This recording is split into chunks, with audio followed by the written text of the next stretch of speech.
Hello friends, plus 2 physics chapter 8 electromagnetic വേവ്സിൻ്റെ discussions നമ്മൾ ഈ വീഡിയോയിൽ സ്റ്റാർട്ട് ചെയ്യുകയാണ്. നമ്മൾ ഇന്നത്തെ ക്ലാസ്സിൽ പ്രധാനമായും പഠിക്കുന്നത് ഡിസ്പ്ലേസ്മെൻറ്റ് കറണ്ട് എന്ന ടോപ്പിക്കാണ്. സമയം കളയാതെ നമുക്ക് സ്റ്റാർട്ട് ചെയ്യാം. നമ്മൾ ആദ്യം ഡിസ്കസ് ചെയ്യാൻ പോകുന്നത് inconsistency in Ampere's law. Ampere's ലോയിൽ ഒരു ഇൻകൺസിസ്റ്റൻസി കണ്ടെത്തുന്നു. മാക്സ്വെല്ലാണത് കണ്ടെത്തുന്നത്.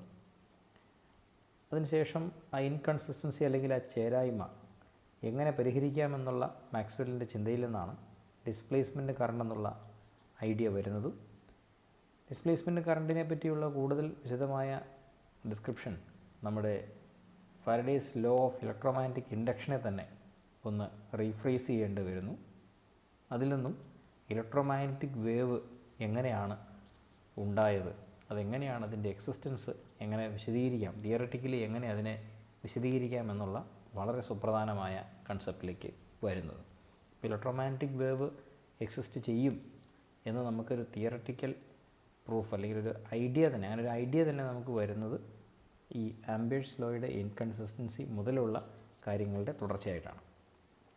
നമുക്ക് ആദ്യം മാക്സ്വെല്ല് കണ്ടെത്തിയ ആംപിയേഴ്സ് ലോയിലെ ആ ഇൻകൺസിസ്റ്റൻസി അല്ലെങ്കിൽ ആ ഒരു കൃത്യതയില്ലായ്മ അതെന്താണെന്ന് നോക്കാം. ആദ്യം ഞാൻ ആംപിയേഴ്സ് ലോ ഒന്ന് എഴുതുകയാണ്. Integral B dot D L equal to μ0 I. ഇതാണ് നമ്മൾ പഠിച്ച ആംപിയേഴ്സ് ലോ. ഐ എന്ന കറണ്ട് ഒരു ക്ലോസ്ഡ് ആംബിയൻ ലൂപ്പിൻ്റെ സർഫസ് ഏരിയയെ ക്രോസ് ചെയ്തുകൊണ്ട് കടന്നു പോവുകയാണെങ്കിൽ നമ്മൾ പരിഗണിച്ചിരിക്കുന്ന ആ പോയിൻറ്റിലെ മാഗ്നറ്റിക് ഫ്ലക്സിൻ്റെ ഇക്വേഷനാണ് ആംപിയേഴ്സ് ലോ നമ്മളോട് പറയുന്നത്. ഞാനിത് ആംപിയേഴ്സ് ലോ ഒരു കപ്പാസിറ്റർ ചാർജ് ചെയ്യുന്ന സിറ്റുവേഷനിൽ ഉപയോഗിക്കാൻ പോവുകയാണ്. സിറ്റുവേഷൻ ഇതാണ്, ഒരു കപ്പാസിറ്റർ നമ്മൾ ചാർജ് ചെയ്യാൻ പോവുകയാണ്. ഇപ്പോൾ ഒരു കപ്പാസിറ്റർ വരയ്ക്കാം. അല്പം വലുതായിട്ടാണ് വരയ്ക്കുന്നത്, കുറച്ച് കാര്യങ്ങൾ എക്സ്പ്ലെയിൻ ചെയ്യേണ്ടതായിട്ടുണ്ട്, അതുകൊണ്ടാണ് വലുതായിട്ട് വരയ്ക്കുന്നത്. ഇവിടെ ഒരു കീ ഉണ്ട്, ഒരു വോൾട്ടേജ് സോഴ്സ് ഉണ്ട്. നമുക്കറിയാം കപ്പാസിറ്ററിൻ്റെ പ്ലേറ്റുകളുടെ ചാർജ് ഇവിടെ പോസിറ്റീവായിരിക്കും, ഇവിടെ നെഗറ്റീവാണ്. ഈ സർക്യൂട്ടിലൂടെ ഒഴുകുന്ന കറണ്ട് മാർക്ക് ചെയ്യാണ് ഐ എന്നൊരു കറണ്ട് സർക്യൂട്ടിലൂടെ പോകുന്നുണ്ട്. കീ ക്ലോസ്ഡ് ആണ്, കറണ്ട് ഒഴുകുന്നുണ്ട്. അപ്പോൾ കപ്പാസിറ്റർ ചാർജ് ചെയ്യാൻ പോവുകയാണ്. അപ്പോൾ ഇവിടെ ആംപിയേഴ്സ് സർക്യൂട്ടിലോ ഞാൻ അപ്ലൈ ചെയ്യുന്നത് ഇവിടെയാണ്. അതായത് ഇവിടെ ഒരു പോയിൻ്റ് പരിഗണിക്കുന്നു, പോയിൻ്റ് പി. പോയിൻ്റ് പിയിൽ ഇതിലൂടെ കറണ്ട് ഒഴുകുന്നുണ്ട്, ഐ ആണ്. ഐ കാരണം പോയിൻ്റ് പിയിൽ അനുഭവപ്പെടാൻ പോകുന്ന മാഗ്നറ്റിക് ഫീൽഡ് എത്രയാണ് എന്നാണ് നമ്മൾ കണ്ടെത്താൻ പോകുന്നത്. അപ്പോൾ അതിനുവേണ്ടി സ്വാഭാവികമായിട്ടും നമ്മൾ ആംപിയേഴ്സ് ലോ ഉപയോഗിക്കും. നമ്മളതിനായിട്ട് ഒരു ആംപീരിയൻ ലൂപ്പ് കൺസിഡർ ചെയ്യാണ്. ഇവിടെ നോക്കുക, ഇങ്ങനെ ഒരു ആംപീരിയൻ ലൂപ്പ് കൺസിഡർ ചെയ്തു. ആംപീരിയൻ ലൂപ്പിൻ്റെ ഏരിയയാണ് ഇങ്ങനെ ഈ കാണുന്നത്. മാത്രമല്ല ഈ ആംപീരിയൻ ലൂപ്പിലൂടെ കറണ്ട് പോകുന്നുണ്ട്. ആംപീരിയൻ ലൂപ്പിൻ്റെ റേഡിയസ് ആറായിട്ട് നമ്മൾ പരിഗണിക്കുന്നു. ഓക്കെ, അപ്പോൾ ഒന്ന് വലുതാക്കാം. ചിത്രത്തിൽ കാണുന്നത് പോയിൻ്റ് പി ഉണ്ട്. പോയിൻ്റ് പിയിലെ മാഗ്നറ്റിക് ഫീൽഡ് ആംപിയേഴ്സ് ലോ അനുസരിച്ച് അല്ലെങ്കിൽ ഉപയോഗിച്ച് കണ്ടെത്താൻ പോവുകയാണ്. അതിന് നമ്മളൊരു ലൂപ്പ് പരിഗണിച്ചു. ആ ലൂപ്പിൻ്റെ റേഡിയസ് എന്ന് പറയുന്നത് ആറാണ്. അപ്പോൾ അവിടെ തന്നെ നമുക്ക് മനസ്സിലായി കറണ്ട് ക്യാരി ചെയ്യുന്ന ഈ കണ്ടക്ടറിൽ നിന്നും ആർ ഡിസ്റ്റൻസ് അകലെയാണ് ആരുള്ളത്, പോയിൻ്റ് പി ഉള്ളത് എന്ന് മനസ്സിലായി. ഇനി വളരെ സിമ്പിളായിട്ട് നമ്മൾ ആംപിയേഴ്സ് ലോ എഴുതുന്നു.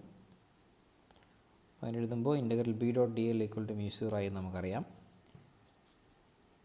മാഗ്നറ്റിക് ഫീൽഡിന് മാറ്റമില്ല. B into integral D L equal to μ0 I എന്ന് നമുക്ക് എഴുതാം. അവിടെ ഐ എന്ന് പറയുന്നത് ഈ സർക്യൂട്ടിലൂടെ ഒഴുകുന്ന കറണ്ടാണെന്ന് ഒരിക്കൽ കൂടെ ഞാൻ ഓർപ്പിക്കുകയാണ്.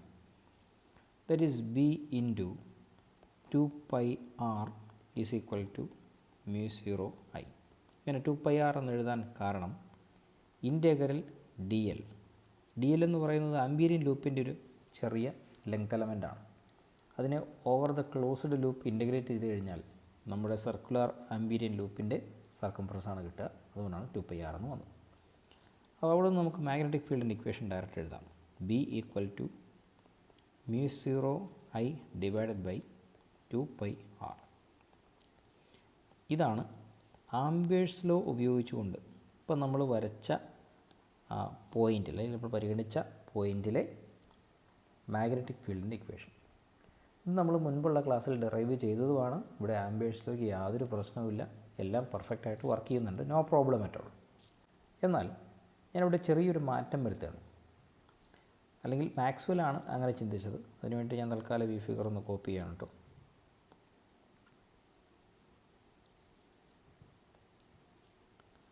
താഴേക്കൊന്ന് പേസ്റ്റ് ചെയ്തിട്ട് നോക്കാം. ഓക്കെ, ഇവിടെ ഞാൻ പരിഗണിക്കുന്ന പോയിൻ്റ് ഇവിടെ തന്നെയാണ്, no problem. This is point P. പക്ഷേ ആംബിയറിയൻ ലൂപ്പ് ഏത് ഷേപ്പിലും എടുക്കാമെന്നാണല്ലോ. അത് പോയിൻറ്റിനെ സർഫസിൽ ഉൾക്കൊള്ളത്തക്ക വിധം ക്ലോസ്ഡ് ആയിട്ടുള്ളൊരു ലൂപ്പ് ആകണമെന്ന് മാത്രമേ ഉള്ളൂ. അപ്പോൾ ഇവിടെ ഞാൻ പരിഗണിക്കുന്ന ലൂപ്പ് ശ്രദ്ധിക്കുക.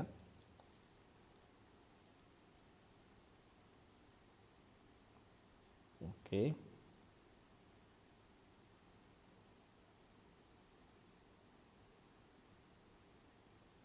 സോറി,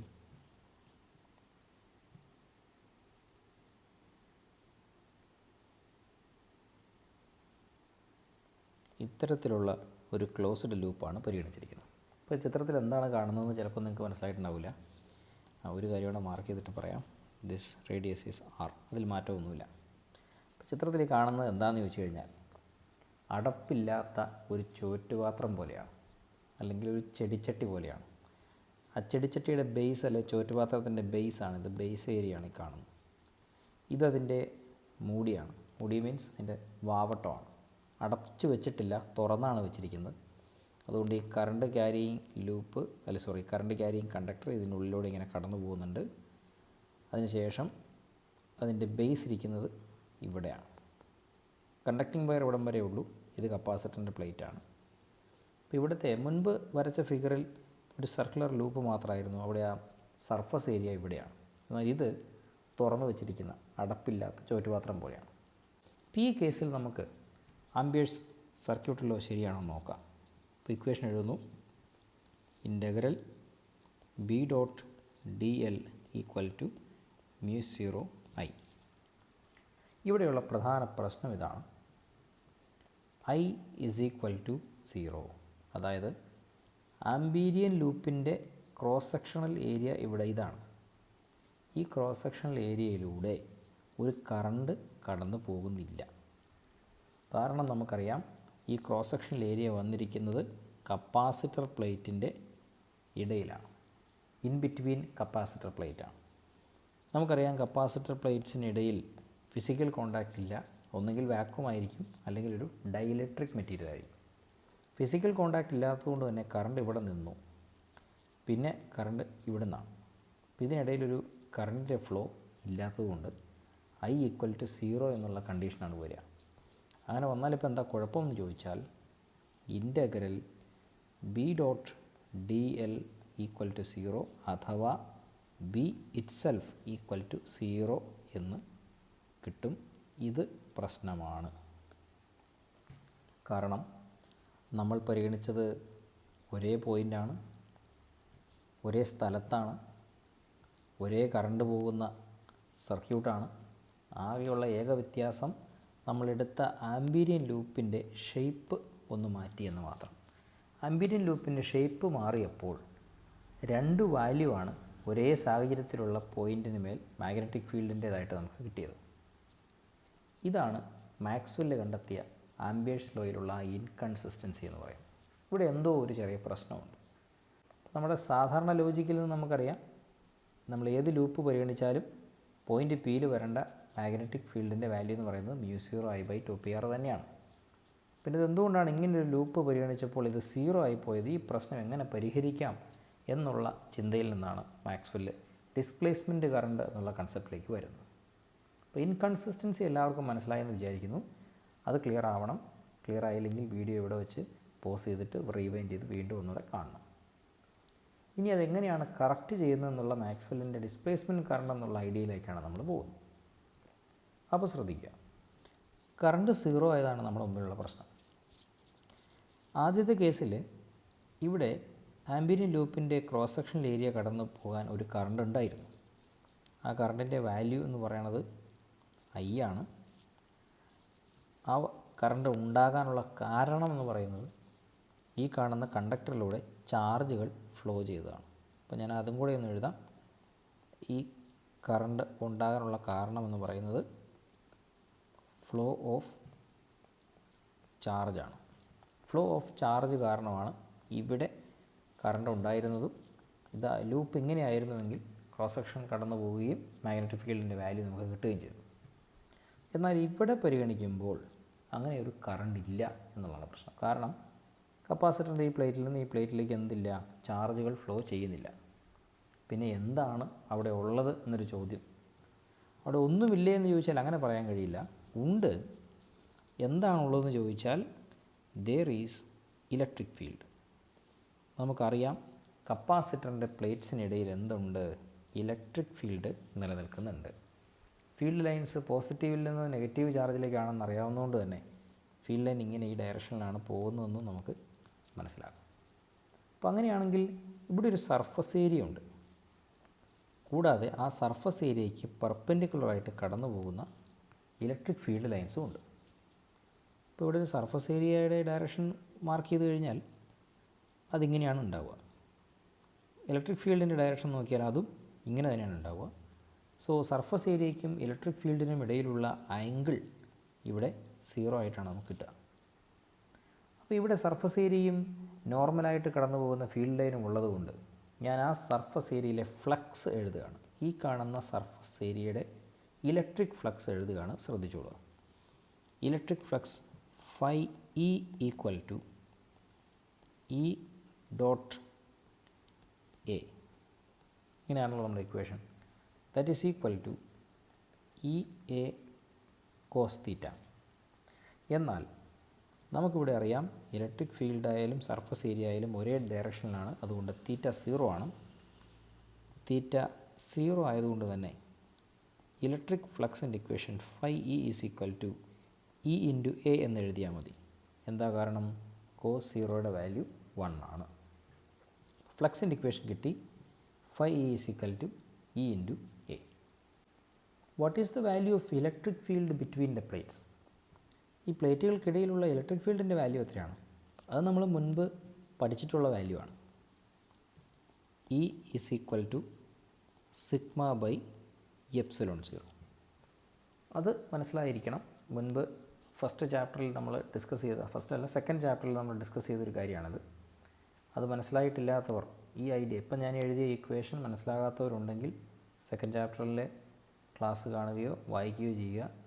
എന്നിട്ട് മനസ്സിലാകാത്ത ആരെങ്കിലും ഉണ്ടെങ്കിൽ താഴെ കമൻറ്റ് ബോക്സിലേക്ക് അറിയിക്കാം. ഞാനിത് വിശദീകരിക്കുന്ന ഒരു വീഡിയോ തന്നെ പിന്നീട് ചെയ്തുതരാം. അപ്പോൾ നമ്മൾ കപ്പാസിറ്റർ പ്ലേറ്റ്സിന് ഇടയിലുള്ള ഇലക്ട്രിക് ഫീൽഡിൻ്റെ ഇക്വേഷൻ നമുക്ക് കിട്ടി. E is equal to sigma by epsilon 0. അതൊന്നുകൂടെ ഇത് മോഡിഫൈ ചെയ്ത് കഴിഞ്ഞാൽ ക്യൂ ബൈ എ എപ്സിലോൺ 0 എന്ന് എഴുതാം. അങ്ങനെ എങ്ങനെ എഴുതാൻ കഴിയുക? Surface charge density sigma is equal to Q by A എന്ന് നമുക്കറിയാം. അവിടുന്നാണ് സിഗ്മയ്ക്ക് പകരം നമ്മൾ ക്യൂ ബൈ എ എന്ന് സബ്സ്റ്റിറ്റ്യൂട്ട് ചെയ്തു. അപ്പോൾ ഇപ്പോൾ കിട്ടിയ ഈ ഇലക്ട്രിക് ഫീൽഡിൻ്റെ വാല്യൂ നമ്മൾ ഇലക്ട്രിക് ഫ്ലക്സിൻ്റെ ഇക്വേഷനിലേക്ക് സബ്സ്റ്റിറ്റ്യൂട്ട് ചെയ്താൽ നമുക്ക് ലഭിക്കുക phi E is equal to Q by A epsilon 0 into A എന്നാണ്. അത് നമ്മൾ നോക്കുമ്പോൾ തന്നെ മനസ്സിലാവും. ഏരിയയുടെ ടേമുകൾ ക്യാൻസൽ ചെയ്യാം. ബാക്കി ഉണ്ടാകുക ക്യൂ ബൈ എപ്സിലോൺ 0 എന്നാണ്.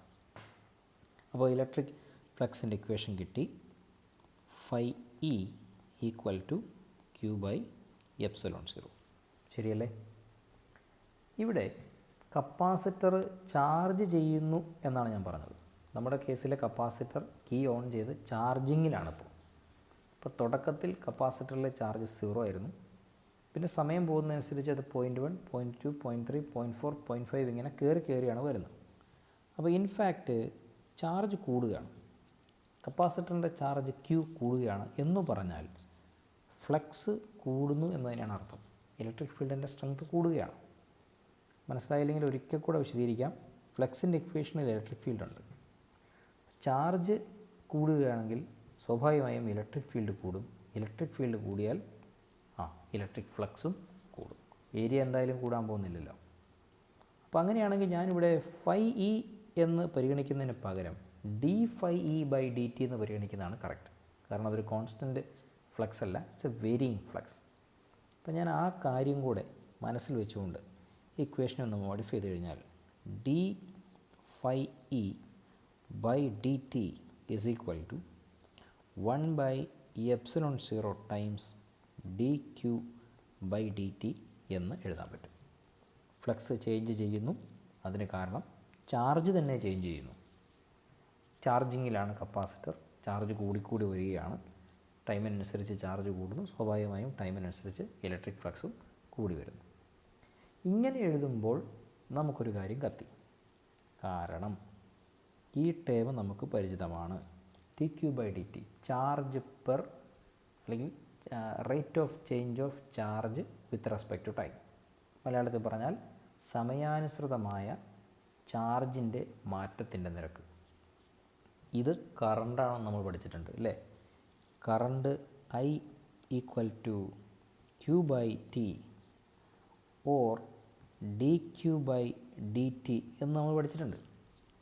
അപ്പോൾ ഈ ടേം ഒരു കറണ്ടിൻ്റെ ടേമായിട്ടാണ് നമ്മൾ മനസ്സിലാക്കേണ്ടത്. അപ്പോൾ അങ്ങനെ മാക്സ്വെൽ ഈക്വേഷൻ ഇങ്ങനെ എഴുതുകയാണ്: T phi E by D T is equal to 1 by epsilon 0 times I. അപ്പോൾ ഈ കറണ്ട് ഇലക്ട്രോണുകൾ ചാർജ് അല്ലെങ്കിൽ ചാർജ് ക്യാരിയേഴ്സ് മൂവ് ചെയ്യുന്നതുകൊണ്ടുണ്ടായ ഒരു കറണ്ട് അല്ല. അപ്പം അതുകൊണ്ടാണ് പുള്ളി അതിനെ സാധാരണ കറണ്ട് എന്ന് വിളിക്കുന്നതിന് പകരം ഐ ഡി എന്നാണ് വിളിച്ചത്, ഡിസ്പ്ലേസ്മെൻറ്റ് കറണ്ട്. സോ ഈ കറണ്ടിൻ്റെ ടേമിൻ്റെ പേരാണ് ഡിസ്പ്ലേസ്മെൻറ്റ് കറണ്ട്. ഓക്കെ, ഇനി ആ ഡിസ്പ്ലേസ്മെൻറ്റ് കറണ്ടിൻ്റെ ഇക്വേഷൻ ഞാനൊന്ന് മാറ്റി എഴുതിയാൽ, ഞാനല്ല കേട്ടോ, മൂപ്പരാണ് എഴുതിയത്. മൂപ്പര് ഇങ്ങനെ എഴുതി: I D equal to epsilon 0 times D phi E by D T. ഇതാണ് മാക്സ്വെല്ലിൻ്റെ ഡിസ്പ്ലേസ്മെൻറ്റ് കറണ്ടിൻ്റെ equation. I D equals epsilon 0 D phi E by D T. അപ്പോൾ ഇത് സാധാരണ കറണ്ടിൽ നിന്ന് എങ്ങനെയാണ് വ്യത്യസ്തമാകുന്നതെന്ന് ചോദിച്ചാൽ, സാധാരണ കറണ്ടിൻ്റെ ഇക്വേഷൻ നമ്മൾ എഴുതുമ്പോൾ എന്താ എഴുതുക? ഇതിവിടെ എഴുതിയതുപോലെ ഒരിക്കൽ കൂടി ഒന്ന് റീറൈറ്റ് ചെയ്യാം. I equal to D Q by D T എന്നാണ് എഴുതുക. ഇവിടെ മനസ്സിലാക്കേണ്ടത് ചാർജിൻ്റെ ഫ്ലോയാണ് ഈ കറണ്ട് ഉണ്ടാക്കിയത്. ഇപ്പോൾ ചാർജ് ഫ്ലോ ചെയ്യണമെങ്കിൽ ഒരു കണ്ടക്ടർ ഉണ്ടാവണം. ഇനി 2 കണ്ടക്ടറിലൂടെ ഒഴുകണമെങ്കിൽ ആ 2 കണ്ടക്ടറും തമ്മിൽ ഫിസിക്കൽ കോണ്ടാക്റ്റും ഉണ്ടാവണം. സോ കണ്ടക്ഷൻ സംഭവിച്ചാൽ, ചാർജിൻ്റെ കണ്ടക്ഷൻ സംഭവിക്കുമ്പോൾ മാത്രമാണ് ഈ കാണുന്ന കറണ്ട് ഉണ്ടാകുന്നത്. അതുകൊണ്ട് നമ്മൾ ഈ കറണ്ടിനെ വിളിക്കുക ഐ സി എന്നാണ്, അഥവാ കണ്ടക്ഷൻ കറണ്ട്. നമ്മൾ ആദ്യം പരിഗണിച്ച സിറ്റുവേഷൻ ഉണ്ടല്ലോ, ഇവിടെ ഈ കറണ്ട്, ഇതിലേ ഒഴുകുന്ന കറണ്ട്, നമ്മുടെ ആംബീരിയൻ ലൂപ്പിൻ്റെ സർഫസ് ഏരിയയെ ക്രോസ് ചെയ്തുകൊണ്ട് കടന്നു പോകുന്ന ഈ കറണ്ട് കണ്ടക്ഷൻ കറണ്ടാണ്. This is I C. I C ആണ് ഇതിലെ കടന്നു പോകുന്നത്. ആംബീരിയൻ ലൂപ്പിൻ്റെ ഉള്ളിലൂടെ ഒരു കണ്ടക്ടറാണ് പോകുന്നത്, കണ്ടക്ഷൻ നടക്കുന്നുണ്ട്, ചാർജ് ക്യാരിയേഴ്സാണ് പോകുന്നത്, അതുകൊണ്ട് അവിടെ ഒരു കണ്ടക്ഷൻ കറണ്ടാണ് ഉള്ളത്. എന്നാൽ നമ്മൾ രണ്ടാമത് പറഞ്ഞ കേസിൽ നമ്മുടെ ആംബീരിയൻ സർഫസ് ഏരിയ അല്ലെങ്കിൽ ലൂപ്പിൻ്റെ സർഫസ് ഏരിയയിലൂടെ കടന്നു പോകുന്നത് ഇലക്ട്രിക് ഫീൽഡുകളാണ്. ആ ഇലക്ട്രിക് ഫീൽഡിന് എന്തോ സംഭവിച്ചപ്പോഴാണ് അവിടെ ഈ കറണ്ട് ഉണ്ടായത്. അവിടെ എന്താ സംഭവിച്ചത്, എന്ത് കാരണം കൊണ്ടാണ് ഈ കണ്ടക്ഷൻ കറണ്ട് ഈ ഡിസ്പ്ലേസ്മെൻറ്റ് കറണ്ട് ഉണ്ടായതെന്ന് ചോദിച്ചാൽ അതിൻ്റെ ഉത്തരവ് ഈ ഇക്വേഷൻ തന്നെയാണ് നമ്മൾ പറയുക. ഇവിടെ ഫൈ ഇ അല്ലെങ്കിൽ ഇലക്ട്രിക് ഫ്ലക്സ് ഉണ്ടായതല്ല കാരണം, ആ ഫ്ലക്സ് സമയത്തിനനുസരിച്ച് മാറിയതാണ് പ്രശ്നം. സോ നമുക്കിവിടെ നിന്ന് എഴുതാൻ പറ്റുന്ന ഒരു സ്റ്റേറ്റ്മെൻറ്റ് ഇതാണ്: changing electric flux produce current. ഒരു ചേഞ്ച് ചെയ്യുന്ന ഇലക്ട്രിക് ഫ്ലക്സിന് എന്തുണ്ടാക്കാൻ കഴിയും? ഒരു കറണ്ട് ഉണ്ടാക്കാൻ കഴിയും. അത്തരം കറണ്ടുകളെ വിളിക്കുന്ന പേരാണെന്ത്? Displacement current. ചിലപ്പോഴൊക്കെ മാക്സ്വെൽസ് ഡിസ്പ്ലേസ്മെൻറ്റ് കറണ്ട് എന്ന് തന്നെ എടുത്ത് വിളിക്കാറുണ്ട്. അപ്പോൾ ഈ ഒരു കാര്യം കൂടെ ചേർത്ത് നമ്മുടെ ആംബിയേഴ്സ് ലോ പരിഷ്കരിച്ച രൂപത്തിൽ, അല്ലെങ്കിൽ മാക്സ്വെല്ലിൻ്റെ ഭാഷയിൽ പറഞ്ഞാൽ കറക്റ്റഡ് അല്ലെങ്കിൽ മോഡിഫൈഡ് ആംബിയേഴ്സ് ലോ, അതിനെ നമ്മൾ പറയുക ആംബിയേഴ്സ് മാക്സ്വെൽ ലോ എന്നാണ്. ആ ലോ എഴുതിയാൽ ആംബിയേഴ്സ് മാക്സ്വെൽസ് ലോ, ഇങ്ങനെ മാക്സ്വെൽ വിളിച്ചതല്ല കേട്ടോ, നമ്മൾ വിളിച്ചതാണ് Ampere's Maxwell's law. Ampere's Maxwell's law എഴുതിയാൽ നമുക്ക് ഇങ്ങനെ എഴുതാം: integral P dot D L equal to μ0 I. ഇതിലെന്താ അത്ര അറിയാനുള്ളത് ഇനിയാണ് എഴുതുന്നത്. Where I is equal to IC plus ID. ഇപ്പോൾ എഴുതിയ ഈ മോഡിഫൈഡ് ആംബിയേഴ്സ് ലോയിൽ കറണ്ട് എന്ന് പറയുന്നത് IC പ്ലസ് ID ആണ്, അല്ലെങ്കിൽ കണ്ടക്ഷൻ കറണ്ട് പ്ലസ് ഡിസ്പ്ലേസ്മെൻറ്റ് കറണ്ടാണ്. കറണ്ട് കണ്ടിന്യൂസ് ആകണമെങ്കിൽ ഒരു ക്ലോസ്ഡ് ലൂപ്പ് പോലെ കറണ്ട് ഒഴുകണം. എന്നാൽ കപ്പാസിറ്ററിൻ്റെ കേസിൽ പ്ലേറ്റുകൾക്കിടയിൽ ഫിസിക്കൽ കോണ്ടാക്റ്റ് ഇല്ല എന്നും അവിടെ കണ്ടക്ഷൻ സാധ്യമാകില്ല എന്ന് നിങ്ങൾക്കറിയാം. അപ്പോൾ ഈ കറണ്ടിൻ്റെ കണ്ടിന്യൂറ്റി എക്സ്പ്ലെയിൻ ചെയ്യാനും മാക്സ്വെല്ലിൻ്റെ ഡിസ്പ്ലേസ്മെൻറ്റ് കറണ്ട് വേണം. ഇത്രയും ഭാഗത്തും കണ്ടക്ഷൻ കറണ്ട് ആണെങ്കിൽ between the plates of the capacitor displacement കറണ്ടാണ് ഉള്ളത്. ഇത് രണ്ടും കൂടെ ചേരുമ്പോഴാണ്, അതായത് IC plus ID is equal to I എന്നുള്ള കോമ്പിനേഷനിൽ ടോട്ടൽ കറണ്ട് പറയുമ്പോൾ മാത്രമാണ് കറണ്ടിൻ്റെ കണ്ടിന്യൂറ്റി നമുക്ക് എക്സ്പ്ലെയിൻ ചെയ്യാൻ കഴിയും. ഇത് ഏതെങ്കിലും ഒന്നിന് മാത്രമായി, അതായത് ICക്ക് മാത്രമായിട്ടോ അല്ലെങ്കിൽ IDക്ക് മാത്രമായിട്ടോ ഒരു നിലനിൽപ്പ് ഇല്ല. രണ്ടും കൂടെ ചേർന്ന് വരുമ്പോൾ മാത്രമാണ് കറണ്ടിൻ്റെ കണ്ടിന്യൂറ്റി എന്ന് നമുക്ക് പറയാൻ കഴിയുള്ളൂ. അപ്പോൾ ഐഡിയ ക്ലിയർ ആയെന്ന് വിചാരിക്കുന്നു. രണ്ട് തരം കറണ്ടുകളെ നമ്മൾ പരിചയപ്പെട്ടു, അതൊന്ന് ഡിസ്ക്രൈബ് ചെയ്യുകയാണ്, പരീക്ഷയ്ക്ക് ചോദിച്ചാലോ എന്നോർത്തിട്ട്. Conduction current, the current due to the flow of charge is called conduction current. Conduct എന്നല്ല, കണ്ടക്ഷൻ കറണ്ട് എന്നാണ്. രണ്ടാമത്തേതാണ് displacement current, the current due to the changing electric field അല്ലെങ്കിൽ changing electric flux is called displacement current.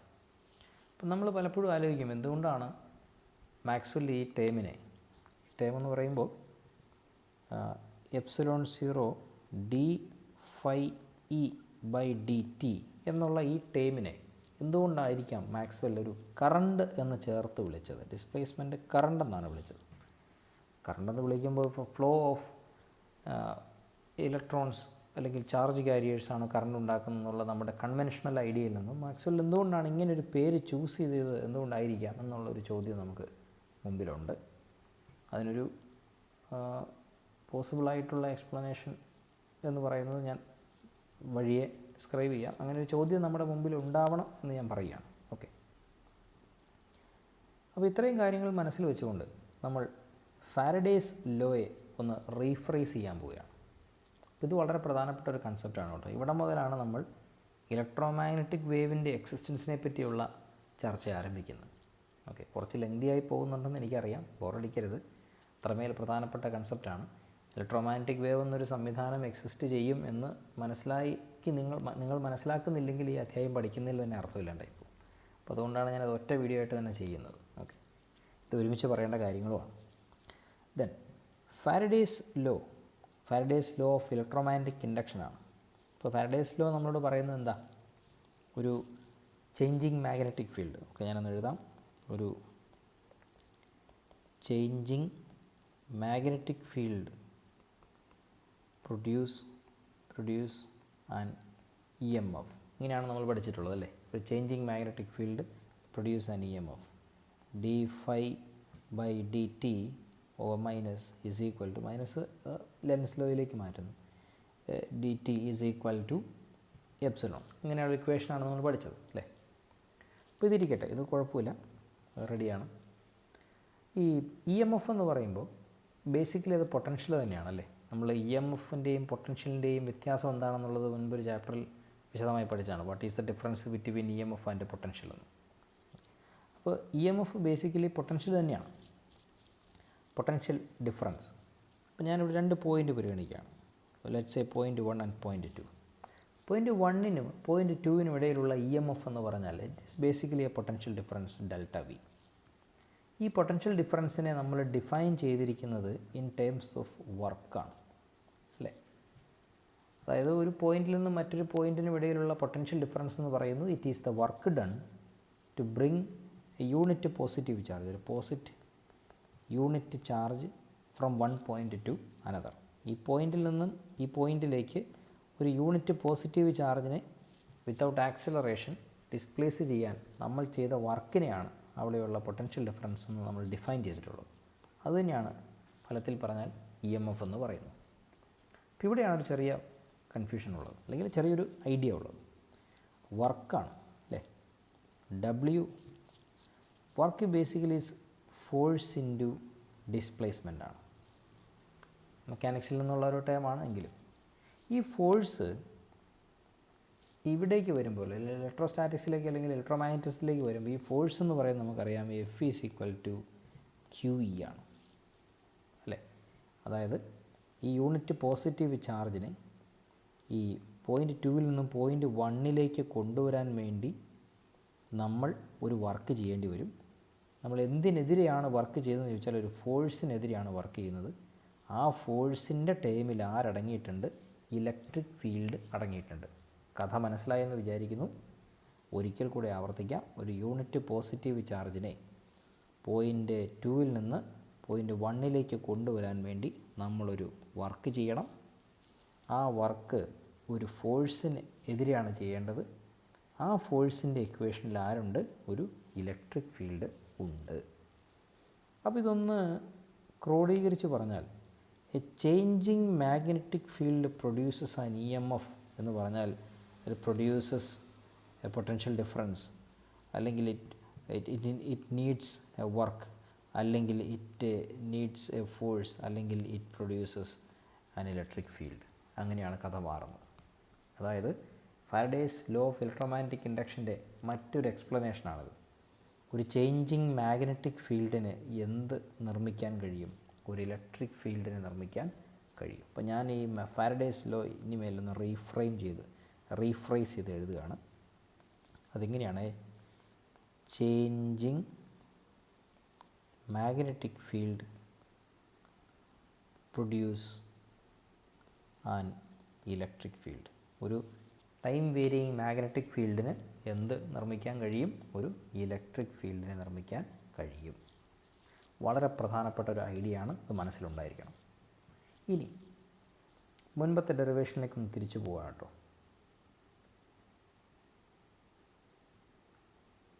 ഈ figure നോക്കുക. Point P ഇവിടെയാണ് നമ്മൾ പരിഗണിച്ചത്. അതിന് പകരം നമുക്ക് പോയിൻ്റ് Pയെ ഇവിടെ പരിഗണിക്കാം. ഓക്കെ, പോയിൻ്റ് P നമ്മൾ ഇവിടെ പരിഗണിക്കും. This is point P. Point P ഇവിടെ പരിഗണിക്കുമ്പോഴും അവിടെ ഒരു മാഗ്നറ്റിക് ഫീൽഡ് ഉണ്ട് എന്ന് നമുക്ക് എക്സ്പെരിമെൻ്റൽ പ്രൂഫുണ്ട്.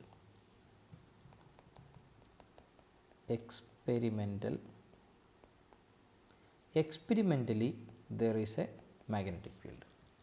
അപ്പോൾ നമ്മൾ അത്ര വലിയ എക്സ്പെരിമെൻ്റ് നോക്കേണ്ട. കപ്പാസിറ്ററിൽ ഇങ്ങനൊരു കപ്പാസിറ്റർ വളരെ ചെറുതാണെന്നും പ്ലേറ്റുകൾ വളരെ അടുത്താണെന്നെങ്കിൽ അറിയാമെങ്കിൽ പോലും നമ്മൾ ഈ പോയിന്റിൽ ഒരു കോമ്പസ് വെച്ച് കഴിഞ്ഞാൽ അതിൻ്റെ നീഡിൽ ഡിഫ്ലക്റ്റ് ചെയ്ത് കഴിഞ്ഞാൽ മനസ്സിലാക്കേണ്ടത് അവിടെ ഒരു മാഗ്നറ്റിക് ഫീൽഡ് ഉണ്ട് എന്നാണ്. ഇപ്പോൾ എക്സ്പെരിമെൻ്റിൽ നമുക്കൊരു പ്രൂഫുണ്ട്. Between the plates of a capacitor there is a magnetic field. ആ മാഗ്നറ്റിക് ഫീൽഡ് എവിടെ നിന്ന് വന്നു? അതാണ് ചോദ്യം. ഇവിടെ മാഗ്നറ്റിക് ഫീൽഡ് വരാൻ കാരണം കണ്ടക്ഷൻ കറണ്ടാണ്. നമ്മുടെ ഈ പർട്ടിക്കുലർ ഡെറിവേഷനിൽ ഇവിടെ മാഗ്നറ്റിക് ഫീൽഡ് വരാൻ കാരണവും ഇതാ ഇതിലേ കടന്നു പോയ ഇലക്ട്രിക് ഫ്ലക്സ് ആണ്. ടൈം വേരിയിങ് ഇലക്ട്രിക് ഫ്ലക്സിൻ്റെ change, time varying electric flux. ആദ്യം പഠിച്ച കേസിൽ ഇവിടെ മാഗ്നറ്റിക് ഫീൽഡ് ഉണ്ടാകാൻ കാരണം ഇതിലേ പോയ കണ്ടക്ഷൻ കറണ്ട് IC ആണ്.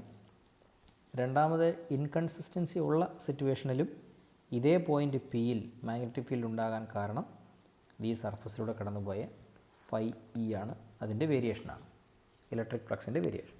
എന്നാൽ ഈ പ്ലേറ്റ്സിനുള്ളിൽ ഇവിടെ ആര് കാരണമാണ് ഈ മാഗ്നറ്റിക് ഫീൽഡ് ഉണ്ടായതെന്ന് ചോദിച്ചാൽ അതിൻ്റെ ഉത്തരവും ആര് കാരണമെന്ന് മനസ്സിലാക്കണം, ID കാരണമെന്ന് മനസ്സിലാക്കണം.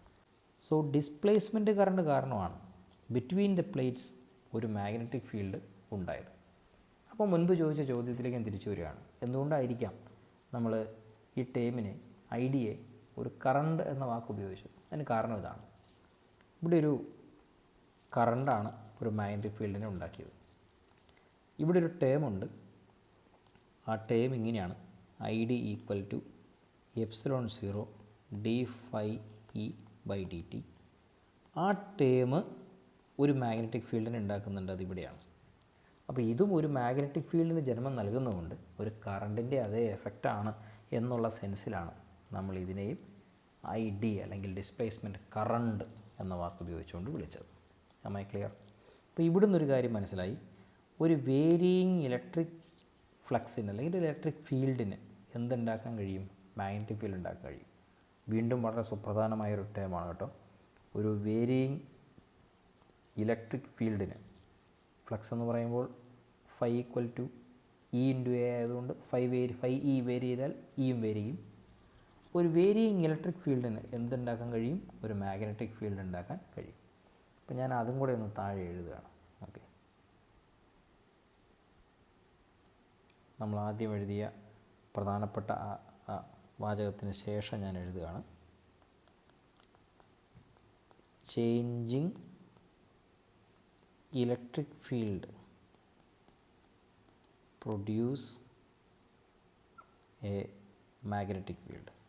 അപ്പോൾ ഇത് രണ്ടും കുറച്ച് ഇൻട്രസ്റ്റിംഗ് ആയ സ്റ്റേറ്റ്മെൻറ്റാണ്. ശ്രദ്ധിച്ചേ: changing magnetic field produce electric field. നേരെ തിരിച്ച് changing electric field produce magnetic field. അപ്പോൾ ഇത് നോക്കുമ്പോൾ നമുക്ക് മനസ്സിലായി there is something called symmetry. ഇവിടെ എന്ത് നിലനിൽക്കുന്നുണ്ട്? ഒരു സിമെട്രി നിലനിൽക്കുന്നുണ്ട്. ഒരു മാറുന്ന മാഗ്നറ്റിക് ഫീൽഡിന് ഒരു ഇലക്ട്രിക് ഫീൽഡ് ഉണ്ടാക്കാൻ കഴിയും. ഒരു മാറിക്കൊണ്ടിരിക്കുന്ന ഇലക്ട്രിക് ഫീൽഡിന് ഒരു മാഗ്നറ്റിക് ഫീൽഡ് ഉണ്ടാക്കാൻ കഴിയും. ഇത് ശരിക്കും സിമെട്രിയാണ്. മാത്രമല്ല, ഇവർ പരസ്പരം അങ്ങോട്ടും ഇങ്ങോട്ടും സെൽഫ് ജനറേറ്റിംഗ് ആണ്. ഒരു മാഗ്നറ്റിക് ഫീൽഡ് മാറുന്നു, അതൊരു ഇലക്ട്രിക് ഫീൽഡിനെ ഉണ്ടാക്കുന്നു. അങ്ങനെ മാറുന്ന ആ ഇലക്ട്രിക് ഫീൽഡ് വീണ്ടും എന്തുണ്ടാക്കുന്നു? ഒരു മാഗ്നറ്റിക് ഫീൽഡ് ഉണ്ടാക്കുന്നു. ആ മാഗ്നറ്റിക് ഫീൽഡ് വീണ്ടും എന്തുണ്ടാക്കുന്നു? ഇലക്ട്രിക് ഫീൽഡ് ഉണ്ടാക്കുന്നു. ഇത് സൈക്കിൾ പോലെയാണ് ആക്ട് ചെയ്യുന്നത്. ഒരു ഇലക്ട്രിക് ഫീൽഡ് ഉണ്ട്, ഒരു മാഗ്നറ്റിക് ഫീൽഡ് ഉണ്ട്. ചേഞ്ചിങ് ഇലക്ട്രിക് ഫീൽഡ് ഒരു മാഗ്നറ്റിക് ഫീൽഡ് ഉണ്ടാക്കുന്നു, ചേഞ്ചിങ് മാഗ്നറ്റിക് ഫീൽഡ് ഒരു ഇലക്ട്രിക് ഫീൽഡ് ഉണ്ടാക്കുന്നു. ഇപ്പോൾ അങ്ങോട്ടും ഇങ്ങോട്ടും പരസ്പരം സെൽഫ് ജനറേറ്റ് ചെയ്തുകൊണ്ടിരിക്കുകയാണ്. ഇലക്ട്രിക് ഫീൽഡ് മാഗ്നറ്റിക് ഫീൽഡിനെ ഉണ്ടാക്കിക്കൊണ്ടിരിക്കുന്നു, മാഗ്നറ്റിക് ഫീൽഡ് ഇലക്ട്രിക് ഫീൽഡിനെ ഉണ്ടാക്കിക്കൊണ്ടിരിക്കുന്നു. അപ്പോൾ അങ്ങനെ ഒരു സംവിധാനം ഒരുപക്ഷെ എന്നല്ല, അങ്ങനെ ഒരു സംവിധാനം നിലനിൽക്കുന്നുണ്ട്. പരസ്പരം അങ്ങോട്ടും ഇങ്ങോട്ടും പ്രൊഡ്യൂസ് ചെയ്തുകൊണ്ടിരിക്കുന്ന, ഓപ്പോസിറ്റായി പ്രൊഡ്യൂസ് ചെയ്തുകൊണ്ടിരിക്കുന്ന ഒരു ഇലക്ട്രിക് ഫീൽഡിൻ്റെയും മാഗ്നറ്റിക് ഫീൽഡിൻ്റെയും ഒരു സെൽഫ് സസ്റ്റെയിനിങ് സിസ്റ്റം. ആ സിസ്റ്റത്തെ നമ്മൾ വിളിക്കുന്ന പേരാണെന്ത്? EM വേവ് അഥവാ ഇലക്ട്രോ മാഗ്നറ്റിക് വേവ്. ഒരു ഇലക്ട്രോ മാഗ്നറ്റിക് വേവിനുള്ളിൽ പരസ്പരം വേരി ചെയ്യുന്ന ഇലക്ട്രിക് ആൻഡ് മാഗ്നറ്റിക് ഫീൽഡ്സാണുള്ളത്. അതിൽ വേരി ചെയ്യുന്ന ഇലക്ട്രിക് ഫീൽഡ് മാഗ്നറ്റിക് ഫീൽഡിനെ നിർമ്മിക്കുമ്പോൾ വേരി ചെയ്യുന്ന ആ മാഗ്നറ്റിക് ഫീൽഡ് ഇലക്ട്രിക് ഫീൽഡിനെ നിർമ്മിക്കും. അതുകൊണ്ട് തന്നെ അത് ഒരു കാലത്തും നിന്നു പോകില്ല. കാരണം ഇവരുടെ വേരിയേഷൻസ്, ഇവർ കുറയാൻ ശ്രമിക്കുമ്പോൾ മറ്റേയാൾ നിർമ്മിക്കുന്നുണ്ട്. ആദ്യം ഉണ്ടായ ആളുടെ കുറവിനെ പരിഹരിക്കുകയാണ്. അതിങ്ങനെ തുടർന്ന് പോയിക്കൊണ്ടേ ഇരിക്കുകയാണ്. അപ്പോൾ ഈ സംവിധാനത്തെയാണ് നമ്മൾ എന്ത് പറയുക? ഇലക്ട്രോ മാഗ്നറ്റിക് വേവ് എന്ന് പറയുക. അപ്പോൾ ഈ സിമെട്രിയും ഇലക്ട്രോമാഗ്നറ്റിക് വേവ് എങ്ങനെ ഉണ്ടായി എന്നുള്ള ആ തിയററ്റിക്കൽ ഐഡിയയുടെ ജനറേഷനും വളരെ പ്രധാനപ്പെട്ടതാണ്. ഓക്കെ, അപ്പോൾ കൺസെപ്റ്റ് ക്ലിയർ ആണെന്ന് ഞാൻ വിചാരിക്കുകയാണ്. ഈ വീഡിയോയിൽ എന്തെങ്കിലും സംശയങ്ങളുണ്ടെങ്കിൽ സ്പെസിഫിക്കായി താഴെ കമൻറ്റ് ബോക്സിൽ ഇട്ടാൽ കൂടുതൽ വിശദീകരണങ്ങൾ ഞാൻ തരാം. മനസ്സിലാകുന്നവരേക്കും വീഡിയോ കാണാൻ ശ്രമിക്കുക. അപ്പോൾ ഇലക്ട്രോമാഗ്നറ്റിക് വേവ് എന്നൊരു എനർജി സോഴ്സ് അല്ലെങ്കിൽ എനർജി ട്രാൻസ്മിഷൻ വേ ഉണ്ട് എന്നും അതെങ്ങനെയാണ് നിലനിന്ന് പോകുന്നതെന്നുള്ള ഡീറ്റെയിൽഡ് ആയിട്ടുള്ളൊരു ഡിസ്ക്രിപ്ഷനാണ് ഞാനിപ്പോൾ തന്നത്. ഇനി അങ്ങോട്ടുള്ള ക്ലാസ്സുകളിൽ നമ്മൾ ഇലക്ട്രോമാഗ്നറ്റിക് വേവിൻ്റെ പ്രത്യേകതകളെപ്പറ്റിയും അവയുടെ ഡിഫറെൻറ്റ് ടൈപ്സിനെ പറ്റിയാണ് പഠിക്കുക. ഇലക്ട്രോമാഗ്നറ്റിക് വേവ് തന്നെ എന്താണ് എന്നുള്ളതിനെ പറ്റി ഫണ്ടമെൻ്റൽ ഐഡിയ ഇനി ഡിസ്ക്രൈബ് ചെയ്യില്ല. ഓക്കെ, അപ്പോൾ ഇന്ന് പറഞ്ഞ കാര്യങ്ങൾ ക്ലിയർ ആയെന്ന് വിചാരിക്കുന്നു. ഈ അധ്യായത്തെ സംബന്ധിച്ച് വളരെ സുപ്രധാനമായ ഒരു കണ്ടൻറ്റാണ് നമ്മൾ ഈ ക്ലാസ്സിൽ പഠിച്ചത്. കുറച്ച് ലെങ്തിയാണ് എനിക്കറിയാം, എന്നാലും അതങ്ങനെ സമയമെടുത്ത് വിശദീകരിച്ച് തന്നെ പറയേണ്ട കാര്യമായതുകൊണ്ടാണ് ലെങ്തിയായി പോയത്. നന്നായിട്ട് പഠിക്കുക. അടുത്ത വീഡിയോ ക്ലാസ്സിൽ കാണാം. Thank you.